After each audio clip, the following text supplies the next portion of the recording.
take our breaths away with its glow. Whatever is lovely, whatever is admirable, if anything is excellent or praiseworthy, think about such things. I'm Eva Thompson Corley. If that quote from Philippians resonated with you, stay tuned. I'd love to introduce you to intriguing, creative people whose light is making our world a lovelier place. Welcome to Finding Beauty.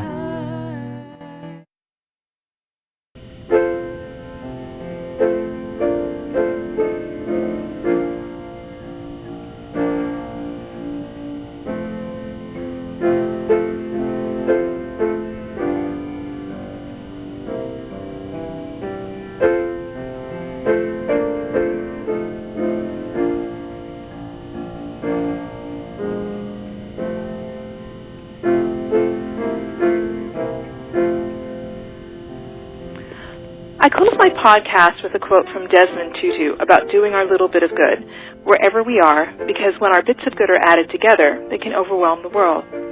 Today's guest is Eva Thompson, whose life illustrates this perfectly. She was born in Bermuda, but has lived in Canada most of her life, educating those around her in various ways, trying to live out the mandates of her faith, and sharing love with everyone she meets. So first of all, thanks for talking to me today. And we're listening to you playing a hymn, and I know that that's something that's been throughout your life, this idea of playing hymns, but we'll get to that a little bit later. So let me start off by asking you, first of all, how do you define beauty? Well, I find beauty to be anything that is uplifting to my spirit, really. So it can be like in interpersonal relationships, it can be nature, it can be music, art, acts of kindness, and a number of things. Anything that I find really uplifting to my spirit, the Word of God. And what kind of nature? I mean, like when you talk about, I mean, some people like, the mountains, some people like the beach. I'm just curious. Well, I like the mountains. I like to see the beach and the water and all that. I mean, to get into it. Now, that's a different story. I also like to see the beauty, especially at this time of the year, the beautiful colors of the trees in autumn. That is really exciting. The yellows, the reds, some of the greens and all that. That is sort of uplifting. With sometimes to see a reflection of, let's say, a mountain or a landscape scene reflected in the water. I find that very beautiful. I've been on a walk and seen that, and wow, that was something. Or sometimes ducks on a pond, and lots of things. Nature, I find exciting. Yeah. Okay. And so I mentioned doing your bits of good. So can you tell us about your charitable work and where the impulse to do that began? Well, as far as charity is concerned, I guess I thought of my parents probably as the epitome, if you like, of being charitable and kind, so that I guess it probably came from a home where that sort of thing was important. Yeah. And so talking about your parents, your mom, I know, attended the New England Conservatory back in, when would that have been? That would have been... She graduated in 1930, in piano in 1930. She was in the 20s, basically, in the later part of the 20s. Yeah, so that was an unusual thing for a black woman. I would think that, were there any other black people in her class? Yeah, there weren't any Bermudians in that class, but there were a couple. I think there was one black woman in the class, black pianist. There may have been, out of the field. But there were other black people there. In fact, two of the women there that were at the conservatory at the time, they were a year or two younger than Mom, were actually my godmothers. Oh. Yeah. Well, and my godfather was actually, he was a Bermudian man, but he was again, 2 years behind Mom. He's a little bit younger, but they had been friends for years. He was my godfather. Oh, okay. Because, as you know, when I went to Juilliard, I mean, I was one of the only black women who was a pianist, but yeah, there were some others, but of course that was quite a few years later. So did you think it was unusual to have a mom who was a concert pianist, or was Bermuda a place where that sort of thing, you know, there were lots of people who were involved in the arts at that level? It was quite unusual to have my mother and at that level, and I was very proud of her, really. Although, I mean, it was just Mom, really. You know, it was big deal, or, you know, she was a very low-key person. Yeah, definitely. But she gave it all up when she had her third child. Did she ever seem to regret it? Or, I mean, I don't know that she wouldn't tell you. Maybe, I don't know. Did she ever say anything to indicate that she regretted it? No, I heard her say once or twice that she was going to get back to practicing, but I don't know that she ever overtly expressed regret as such, because she was so very, very busy. She had lots and lots of pupils. Yeah. And then at one point she was out teaching school for a short while, and I don't think she would have had time to practice after that. But when I was growing up, like little, up until the time I was about 6, it was great because she used to practice almost every day. So I grew up in at least my first 6 years hearing my mom play almost every day, or at least 5 times a week. And it was, you know, that was the life I knew. Yeah. Well, I know she seems to have taught almost half the island of Bermuda, including... Yeah, well, I wouldn't go so far as to say that. Yeah. Well, okay. Well, slight exaggeration. She had a long list of students. I mean, Bermuda's population, she couldn't have taught off the island, but she had a lot of students, and including you and your sisters, although is it fair to say that you're the only one who inherited her, shall we say, dedication to music? I'm not going to say love of, but, you know, maintained any sort of skills as a musician? Yeah. Yeah. I mean, I suppose you have a sister who danced.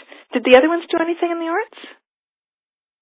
Well, oddly enough, there was a competition during, when I remember my sister Ernestine was in,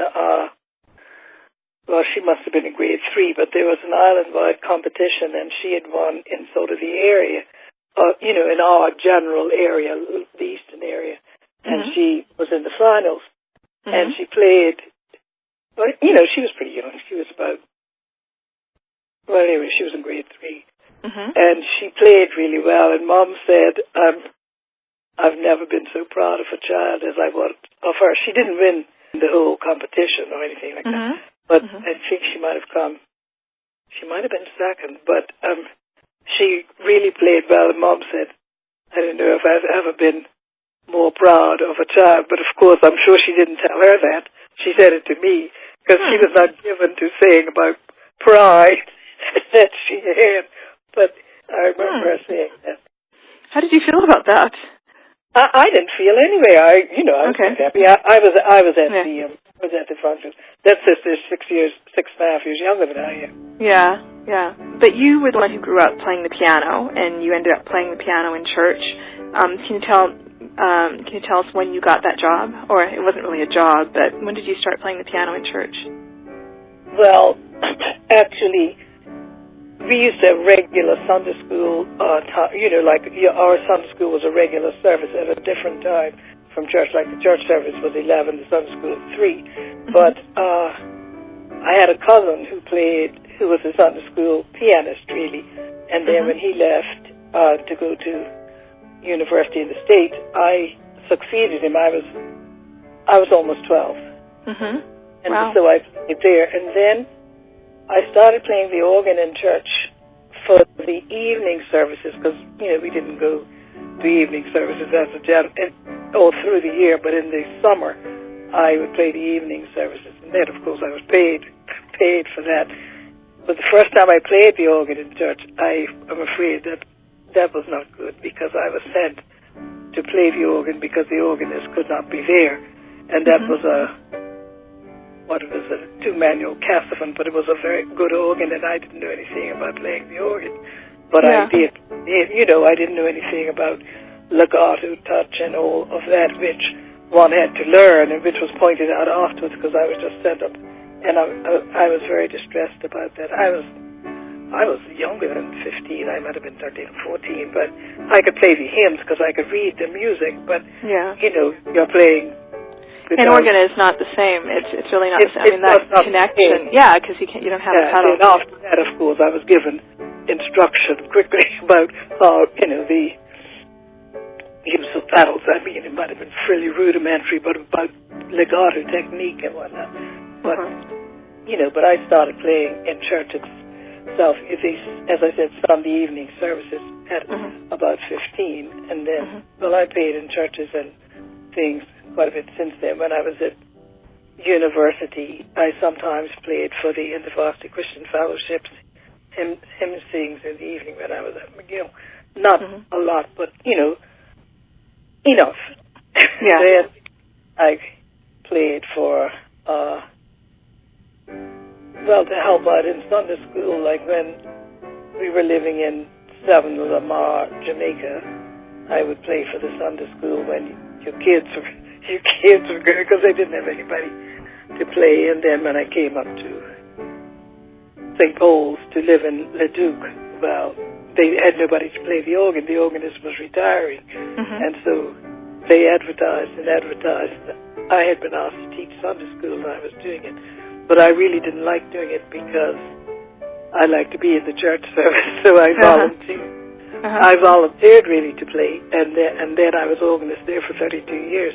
But what was interesting when I went, I said, well, you can have a Sunday school teacher or an organist, and the priest said, we want an organist. You can easily get a Sunday school teacher. So then I was there. And I still play at the church where I attend in the city. I play there at least once a month. This month I'm playing too. They asked if I'd be willing. So I play on Sunday, as a matter of fact. Yeah. So the church in Edmonton, Alberta. Yeah. Yeah. But something I enjoy, actually. And then as far as church music, I got into choir directing and all that. And so that I did, and that was great fun at Church St. Paul's. Yeah. And then I did actually take organ lessons during 1961 while I was going to be married late in the year, and I went to see the cathedral organist in Hamilton, Bermuda. I was in Bermuda then, and he had been the cathedral organist in Montreal, and he was very good, Dr. Drummond Wolfe.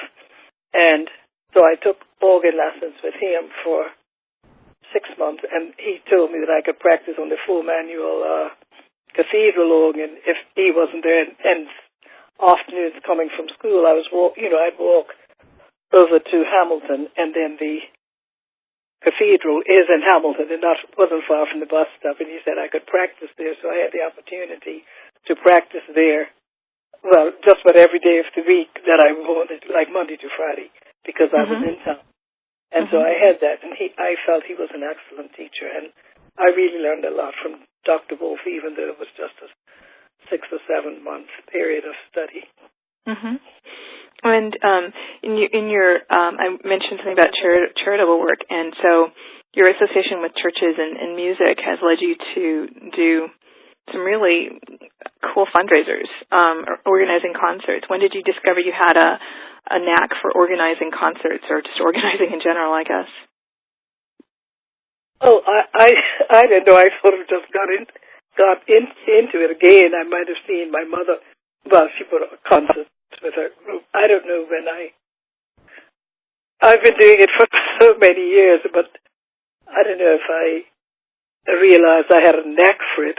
I just sort of did it.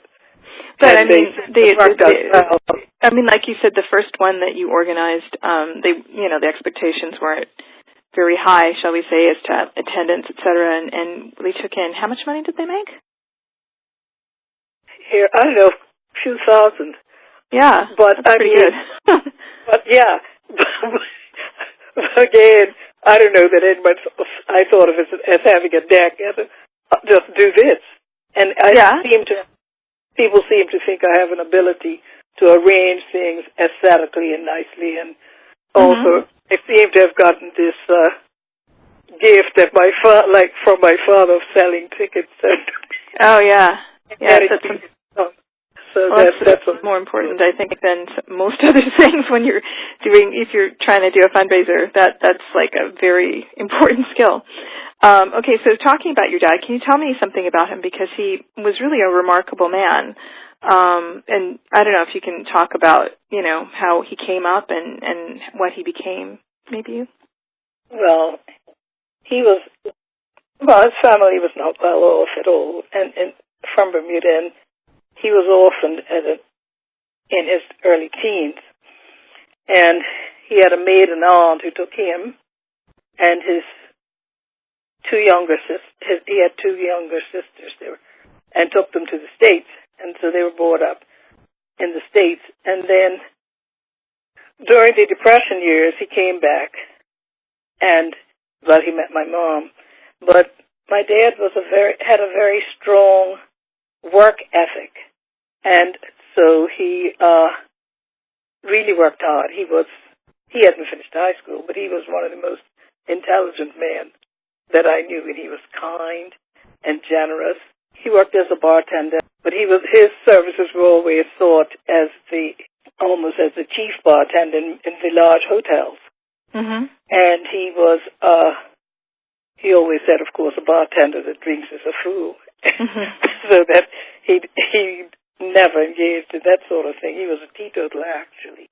Mm-hmm. And then he worked hard, saved his money, and he had a variety store, which is across the street from where we were, where he bought that, and it was quite successful. It was more like the 7-Eleven stores that they have, so that you sold groceries, but there were also other things that were sold there, like,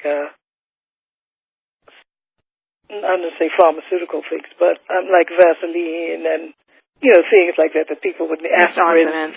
Yeah. Mm-hmm. Yeah, that sort of thing. And then there might have been some items of clothing, and there was ice cream, and and it was a variety store really, and it did very well. He continued working in the bar, and he would hire people. I mean, he was in charge, but hire people to work in the days. Mm-hmm. And then when he retired, because he reached a stage where he said he couldn't serve, his Christian faith made it so that he felt he didn't want to serve liquor to anyone anymore. So then he ran the store himself. Mm-hmm. And it was interesting because, my father seemed to have been a person to whom a lot of people would confide in us advice on different things. Mm-hmm. And they would come, and of course he was the most close-mouthed person in the world. You wouldn't know he didn't believe in gossip or anything like that. He was a Christian man, and he was very active in his church and became one of the trustees, because in the AME churches there, each church sort of is self-supporting. Mm-hmm. They have a trustee body and a steward's body, and he was that, and he is actually. Mm. And then he was very generous, so that he, from his business, from his own personal business, he had, a couple of widows. I know a couple that, and would just every Sunday just take them, money, just to this will help to tide you over during the week. He just did it. He felt it was his Christian duty, actually. Yeah. And that whole connection to the church is very strong I know on both sides. I know your grandfather, was it 5 churches that he founded in Bermuda? Something like that? Yeah, 5 or 6. Yeah, my maternal grandfather. And your maternal grandmother was an organist or a pianist or both? Yes, she was, yes. And it was interesting about her because, her parents actually, she's the daughter of freed slaves. Yeah. But she was obviously talented, and she would walk up to Hamilton from Bailey's Bay, which is quite a walk. Yeah. And lessons every week, and she was taught by the cathedral organist there. But at that time, Bermuda was, a place where there was not a lot of prejudice, but the cathedral organist taught her, and she was a music teacher and also a church musician in many of the churches were her husband pastored, actually, or planted and pastored. And then, well, as I said, she taught piano lessons to a number of people, too. Yeah. So the musical genes were very strong on that side of the family, and there are a number of other people on that side of the family who are musicians. And, okay, so keyboard skills, but for a while you wanted to be a violinist. Well, I think it was 1946 when I was 10, I heard Fritz Kreisler do a program of all of his music. I was so enthralled. Yeah. I love Fritz Kreisler to this day, but I heard play. I was just so excited. I wanted to play the violin.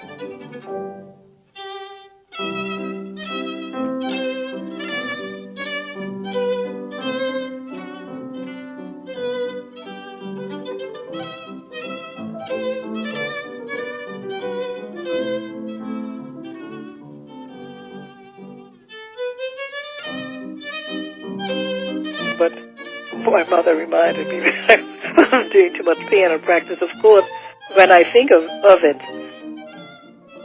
we had only one piano in the house, 4 kids, and Mom was teaching I don't know how many pupils.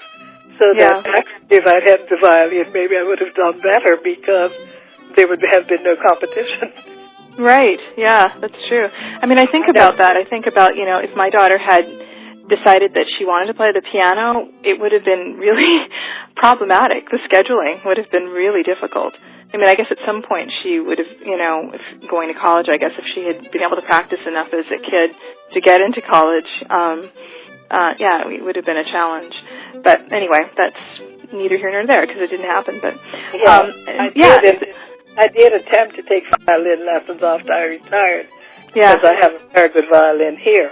Yeah. But unfortunately, it seemed like every muscle got twisted up. I could understand, obviously, perfectly, and read. And the instructor that I had was a good instructor. She's actually in the ESO, the Edmund Symphony. Yeah. And then I said, really, I don't know, I could curl my arms up, do all this. So she said, I didn't realize that violin playing was such an extreme sport. I guess it is. So Oh no, I mean, if you think about how unnatural it is to hold your arm in that position, and they get all kinds of problems. I mean, all musicians have various things. I think various ailments they tend to have, but that whole shoulder thing, and it's very, very challenging. Oh well, I mean, but you also you took piano lessons even when you were an adult too. I think it's cool that these things didn't seem like, I'm too old to do this or whatever, because I remember when you were taking piano lessons. Thelma O'Neill, and I really enjoyed studying with her. I loved her. She was such a nice person, really. Yeah. And she had I have a couple pieces that she gave me, like a Myra Hess thing of Jesu Joy of Man's Desiring. Yeah. I find it difficult. I found so many other simpler versions, really. Yeah.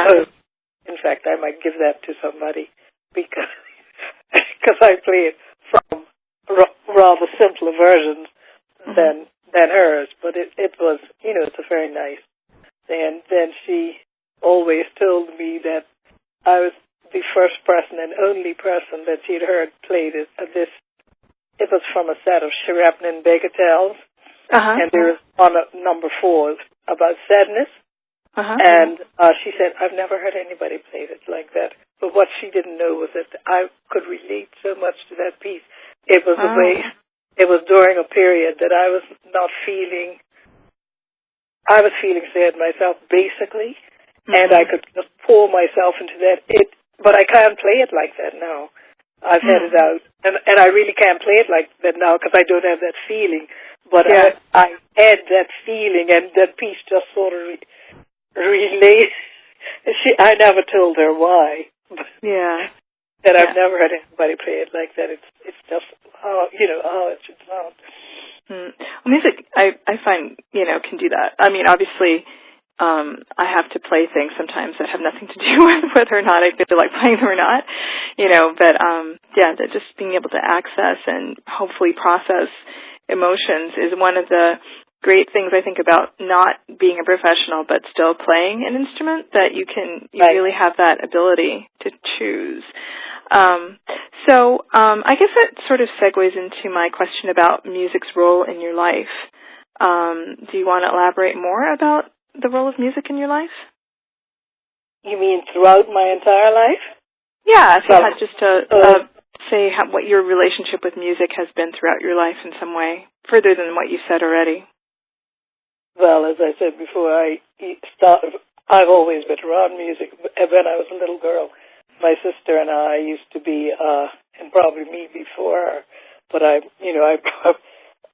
Mom would have us sing nursery rhymes, march around the table, and then she would play, and then, practice her own, and we were doing like coloring or whatever, and then after that, I started taking piano lessons. I guess I might have been about 5. And that continued for many years, and taking exams, the Royal Schools of Music exams. And after that, when I went to McGill, I did 4 years of music as a part of my degree, an elective, but it was, the subject, I didn't want to do any. I was too lazy to practice, but I did, you get to do 4 subjects for 1 credit in arts anyway. But it formed analysis, history, harmony, and what was that? History, harmony, form analysis, and oral training. So I did those for 4 years. So, I did a lot of music, and then I was in the choir. Well, I had been in the choir in church, like they had a young people's choir and children's choir, the Sunbeams, and they were young people too. And I was in that. I loved that. And then when I went to McGill, I was in the McGill chorus for 4 years, and that was really, I just thoroughly enjoyed that too. And then, I haven't sung in many choirs since then, but we even had a choir in the Duke of Master Choir for a couple Christmases. And that was fun. That was fun. I think you might have played for one of them. Probably. I mean, when I was there, I usually got drafted into something, which actually was kind of fun. I have to admit, singing in the choir was fun because it's not what I do, and that's what made it more fun. And then all the friends that came back. Or to play. Pardon me? I think you were drafted to play for something. Oh, I'm sure I was drafted to play for a lot of things, which I didn't mind, but it was sort of fun to step outside of my usual lane, so to speak. And when I would come and we would be coming like home for college or something and sing in the choir, and that wasn't the thing that I usually got to do, so that was fun too.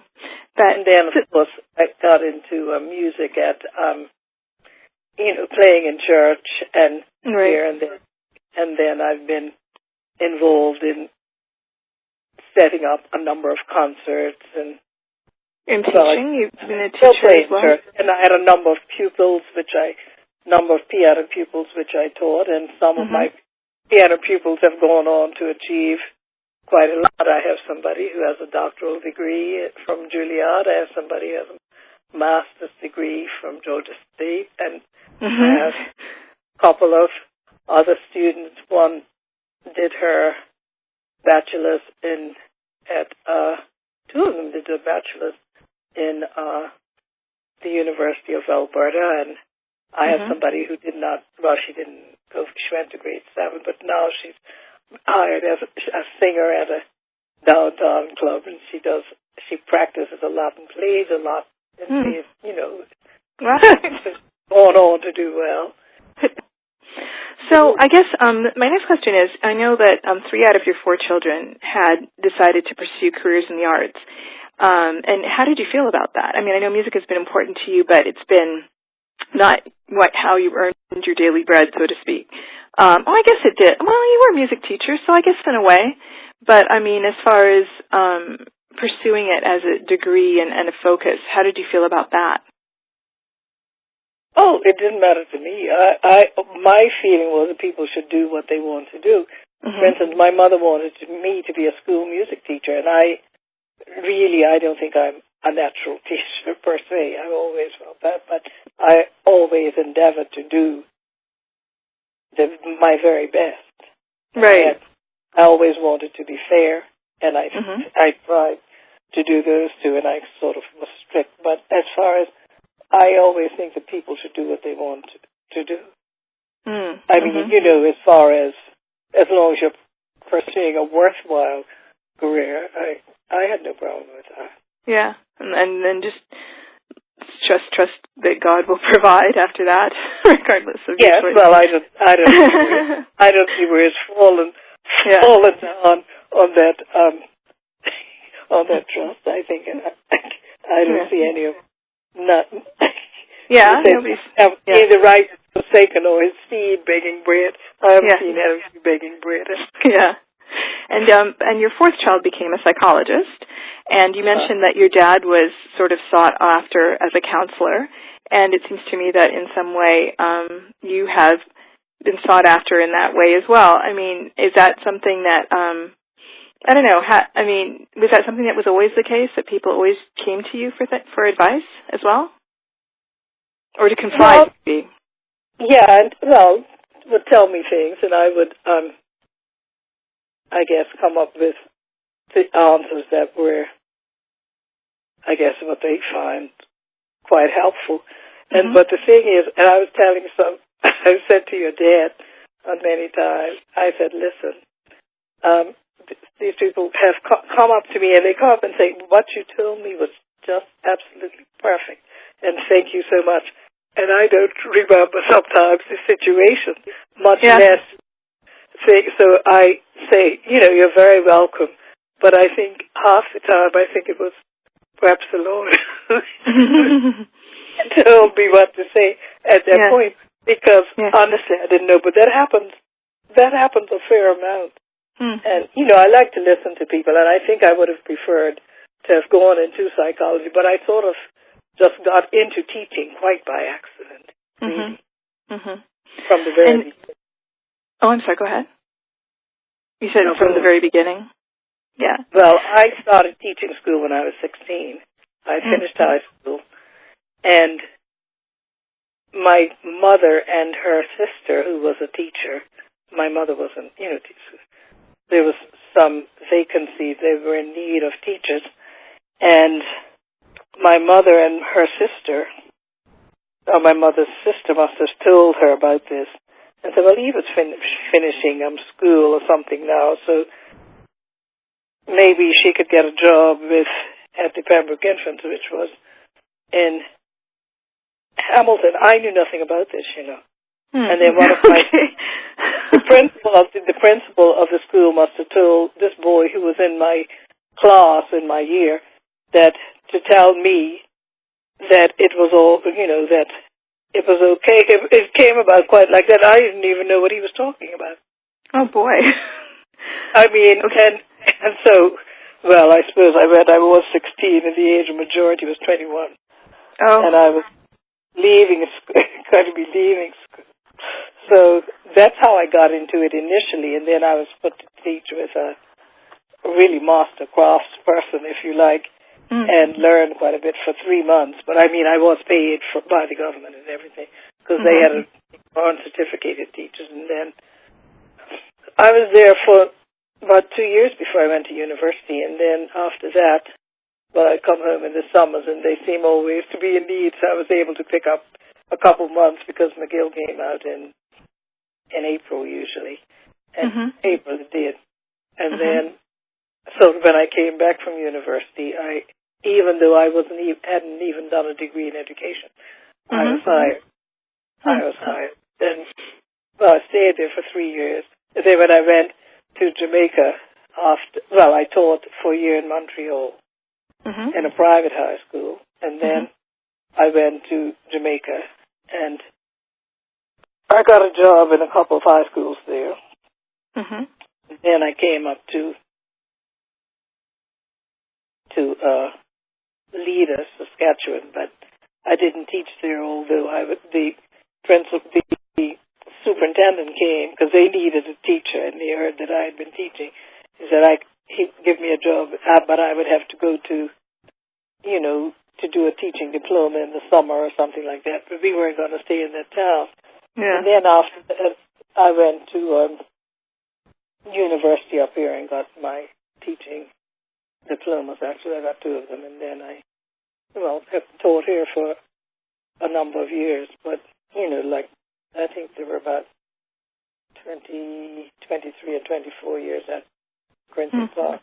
23. Yeah. But I had a total experience of about 11 years anyway of teaching. So, I mean, a degree. So do you feel like you came to love it or just kind of accepted it? Like, 'cause I know being a dentist wasn't Dad's first choice.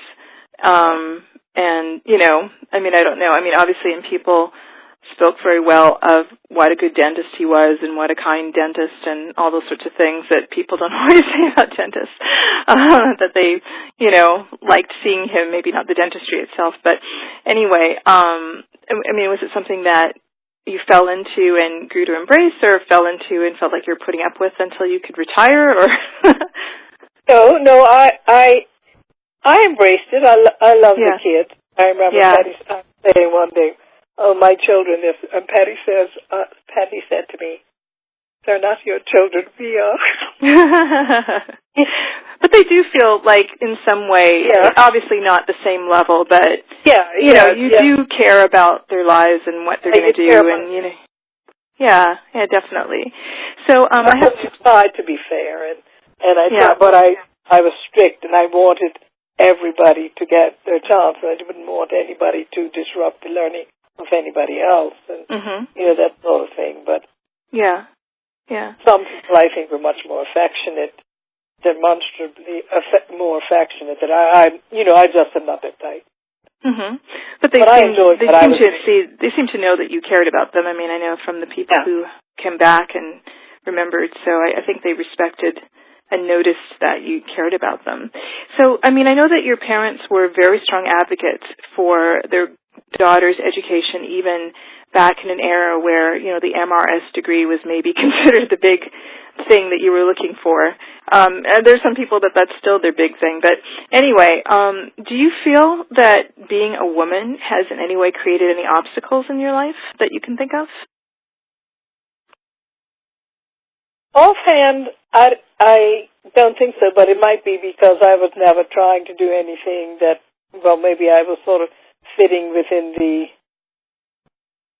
confines, I guess, because, like, for instance, most women, women in Bermuda were teachers to a large extent during the time, at least I was growing up, would be teachers or nurses or like that, and I guess I fit into that mold, even though my first degree was in anthropology, but, and things like that. I don't know that. I know that I always felt like you and Grandma, everybody that I knew were strong women in the sense of, being ready to advocate for us or advocate for themselves. And, so I didn't sort of get a sense of ever, a woman shouldn't say this or a woman shouldn't do this. So I guess even if you kind of fell into a traditional female profession, I wasn't so much, didn't feel any sort of constrained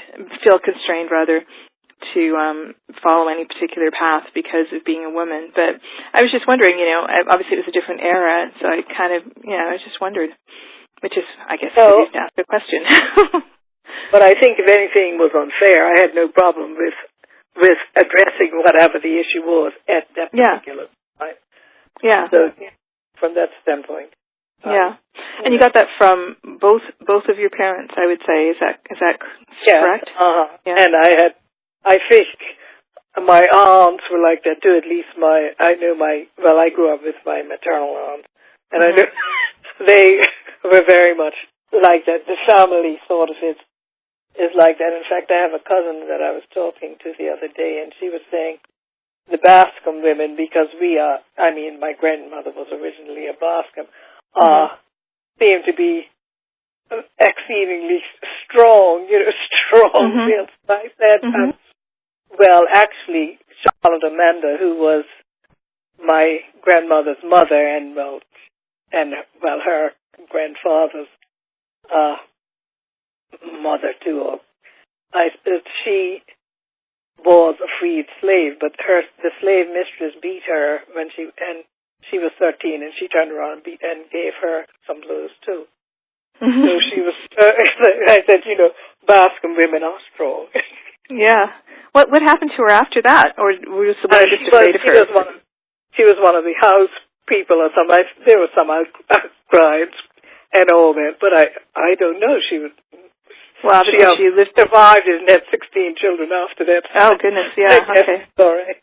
Yeah, so she was obviously a very strong woman. Yeah. Even having 16 children is enough evidence, but yeah, I mean, Charlotte Amanda was legendary. So, okay, well, let me ask you one more question, which I ask everybody, which is, can art change the world?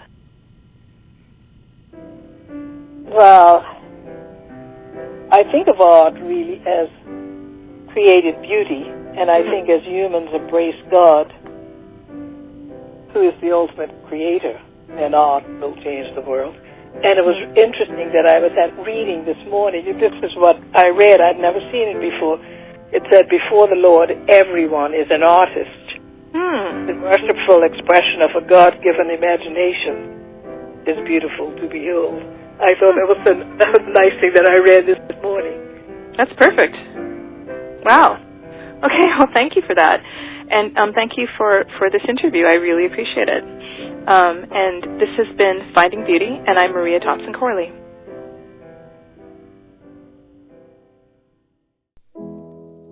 The theme music for Finding Beauty is Symphony of Light, written and performed by Kiana Corley, with assistance on the cello from Allegra Banks. Rusty Banks was the producer. Right now, you're listening to Liszt's Petrarch Sonnet No. 104, performed by yours truly. You can hear the rest of it on my CD, Music from the Novel Letting Go, available on CreateSpace and Amazon. If you're interested, you can check me out at mariacorley.com or mariasworld.us. You can also find me on Twitter, at Maria Corley, or YouTube. My recordings are available through Albany or Amazon. My novel, Letting Go, is available on Smashwords, CreateSpace, Barnes & Noble, and Amazon. Or drop me a line on my site, and I'll send you a signed copy. I want to leave you with one more quote. Do your little bit of good where you are. It's the little bits of good put together that overwhelm the world. Desmond Tutu. Have a beautiful day.